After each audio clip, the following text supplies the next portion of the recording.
Hello everyone, welcome to my another blog from Ritika's heaven. আজকে আমি আবারও এসেছি একটা সিম্পল রেসিপি দেখাতে।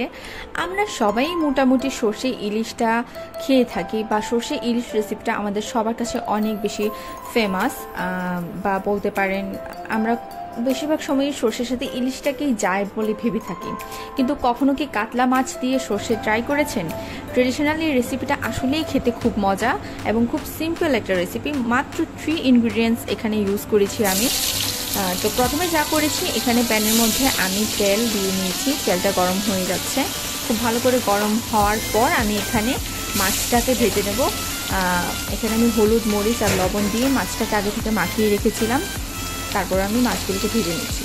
তো এই রেসিপির যে স্পেশালিটিটা, সেটা হচ্ছে তেমন কোনো মশলা না। আমি এখানে কোনো হলুদ ব্যবহার করবো না বা মরিচের গুঁড়াও ব্যবহার করবো না। মাছটাকে একটু ডিপলি ফ্রাই করতে হবে।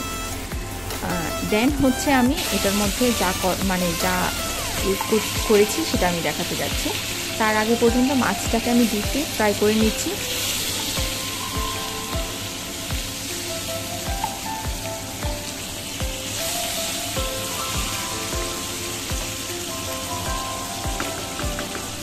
তো এটার জন্য যা লাগবে তা হচ্ছে সর্ষে বাটা, শুকনা মরিচ আর কালো জিরে।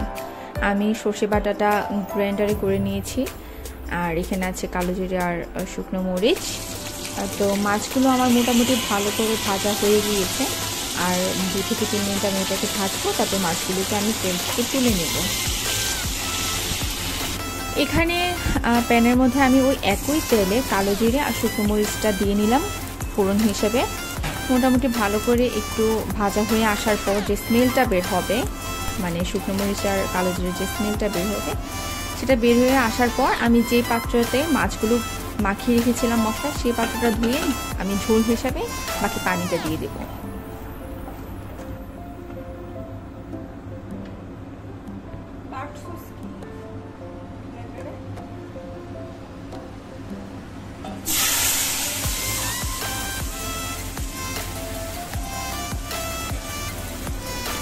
তো জলটা দিয়ে দেওয়ার পর তরকারির যে ঝোলটা, সেই ঝোলটা ভালো করে বলক আসার পর আমি এখানে মাছগুলোকে দিয়ে নেব। তো মাছগুলো একটা একটা করে দিয়ে নিচ্ছি।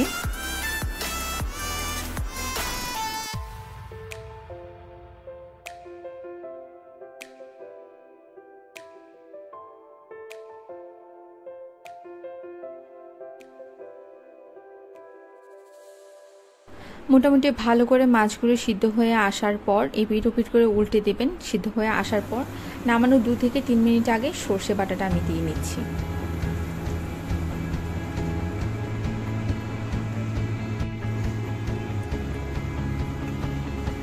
সর্ষে বাটাটা দেওয়ার পর এটাকে আমি ভালো করে মিশিয়ে নিলাম মাছ আর বাকি ঝোলটার সাথে।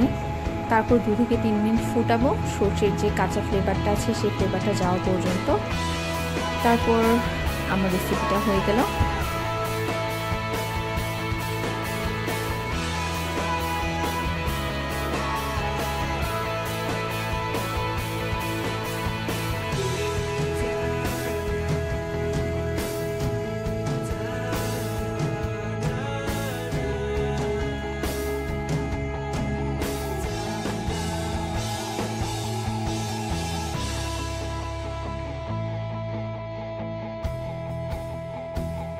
সো রেডি আমার কাতলা সর্ষে।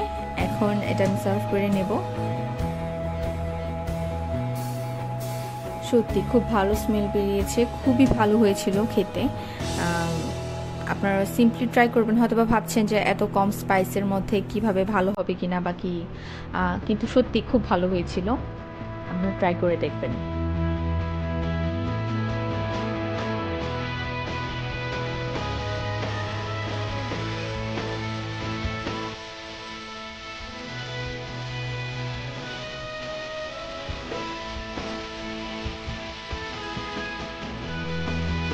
সো থ্যাংক ইউ আমার সাথে থাকার জন্য।